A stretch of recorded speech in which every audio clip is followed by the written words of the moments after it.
Today there is a story in the news about an autistic boy that went missing in October. It's been 4 months.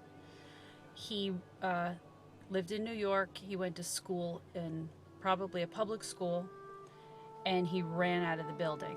And they caught it on video, him running out of the building. I've already talked about eloping in another one of my videos.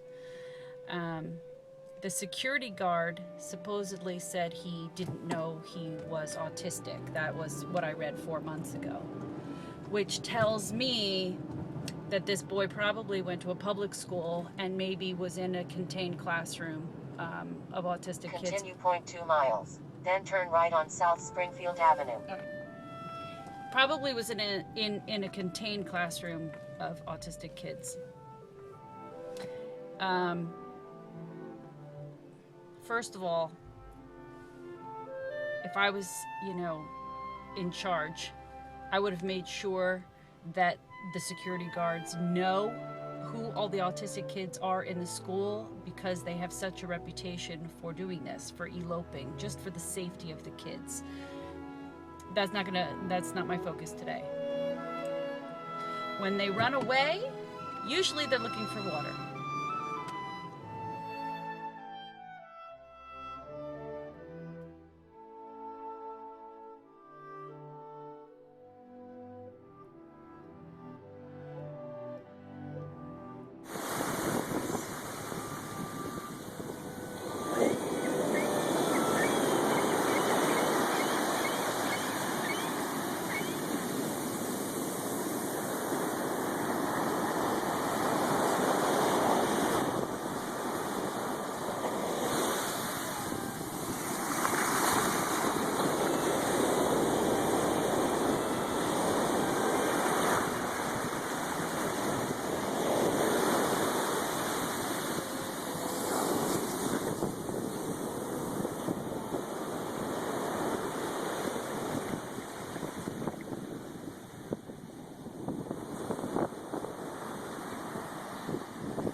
When Robbie was little, he was probably about 2 years old, we saw his fascination with water. We had no idea he had autism yet. He was just a toddler, but we would be outside in a parking lot and there would be puddles, and he would walk up to the puddle and he'd put his head down in the water, and then he'd stand up soaking wet, and he'd let all the water drip down his face, and he would crack up laughing, like hysterically laughing. And it was just the oddest thing. When you start seeing odd behavior like that, that's sort of the first clue that there's autism. But what did we know back then? Nobody had autism back then. We had no idea. We just thought he was just a funny kid. And then I was a brownie leader for my girls, for the Girl Scouts.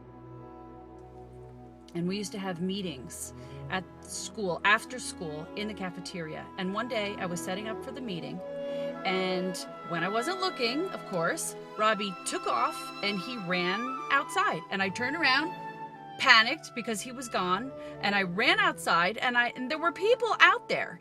And here he was, a 2-year-old, like still wearing a diaper, and I asked the people, I said, "Did you see a little boy run by there?" And they're like, "Oh yeah, we saw him. He ran over that way." I'm like, for real? Who thinks that's normal, to see a 2-year-old without his mother go out of a school and take off and run, and you just watch and do nothing about it? You don't go after him. You don't try to find him. It was bizarre to me. So sure enough, he was heading for the water. There's a brook on the other side of the baseball fields at that school. Now, how Robbie knew there was a brook. I have no idea. Maybe I took him there to play. I may have, before I knew anything. I didn't know he had autism. I didn't know anything of what was coming in the future. But he knew, and he took off out of the school and headed straight for that brook so he could go play in the water. So I learned very early on that I can't take my eyes off him for a second. He's going to elope, and he's going to head for the water. So this is something that I'm trying to, again, spread the awareness of. If you ever see a kid that looks a little disoriented or, and you see him wandering around, call the police, because it's very possible that he has autism. Hey, it's better safe than sorry. Try to get their attention. Try to get them to come back. Pay attention. And warn people ahead of time. If you're in a building. When I take Robbie to the beach, the first thing I do is I go straight up to the lifeguard and I stand him in front of them and said, I want you to look at this face. I want you to see what he's wearing. Notice who he is, because it's very possible he may run away, and I'm going to call you to go find him for me. So, I'm prepared ahead of time. So I'm trying to teach this and pass this on to the parents of the little ones. Be prepared. Be prepared. Now, I've talked about eloping in one of my past vlogs. Eloping means to run away, and it's so common. Autistic kids do it all the time because they have no fear of danger, and they don't understand. They don't even understand that they're going to get hit by a car if they run out in the street. And that's something Robbie has always done. He always runs away. When he was little and we lived in a 2-family house and I lived upstairs, it seemed every time I was in the bathroom, he knew. And I would look out the window and there he was, taking off into the neighbor's yard. And I had to hurry up and go outside and go run after him. When he was, I guess, about 2.5, 3 years old, we went to the fireworks one time in our town, so there were thousands of people there. We were sitting out on the baseball field on a blanket, and we were with other people, and I turned around and I talked to them for a minute, and when I turned back, he was gone. I almost passed out. I was terrified because I figured he was in the street, dead, or he was in the brook, dead. We were not far from the community pool, and there's a brook that runs through there, and I know that he always goes for the water. And he was gone for 15 minutes, which seemed like 5 hours, and I ran out to the street trying to find him. I found a police officer. I had to describe what Robbie was wearing, and that's something you never want to hear as a mother, is the police on their radio talking about your child and describing what he's wearing, and saying, and be advised that the child is autistic and is nonverbal and will not respond to his name. It's like every mother's worst nightmare. Thank God we know everybody in town. My husband was a fireman, so we knew the fire department, the rescue squad, the police department, and one of the women on the fire department saw Robbie in the middle of the football field, just wandering around, having a good old time, and she scooped him up and grabbed him. And that's one of those things where you find your kid, you wanna kiss him and kill him at the same time, So, when we bought our house, the first thing we did was we put a fence around the yard. We put gates on, and we put locks on the gates. We bolted the doors. Our front door always stayed bolted shut. We never used it. We only used the side door and kept the gate locked. And these are all things that some people may, they see bolts in the doors and they think it's abusive. No. You're trying to save the kid's life.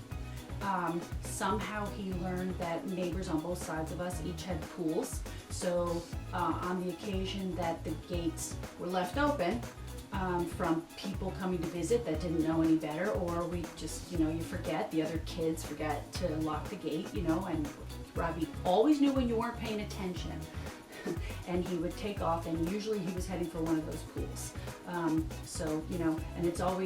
it would play out like you think he's in his room watching TV, you go in to check on him, and he's not there. and he's either hiding in a closet somewhere, playing a game, or he's gone. So you immediately, you check the shower, you check the closet, he's not there, uh-oh, he got out, take off, head toward the pools, toward the neighbors, you know, and then if he's not there, then you gotta call 911 and get the police out looking for him.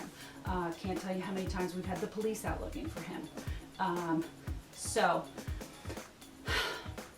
what we did was we had a medic alert bracelet made up for him that had his name on it, and when you flipped it over, I think it said he was nonverbal, and it had our address on it in case, God forbid, he ever did get out and somebody found him, they could return him.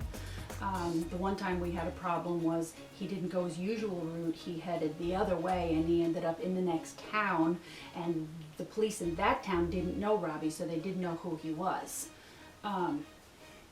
They had suggested that we get a dog that, you know, next time the dog could sniff out his scent, but Robbie and dogs didn't get along.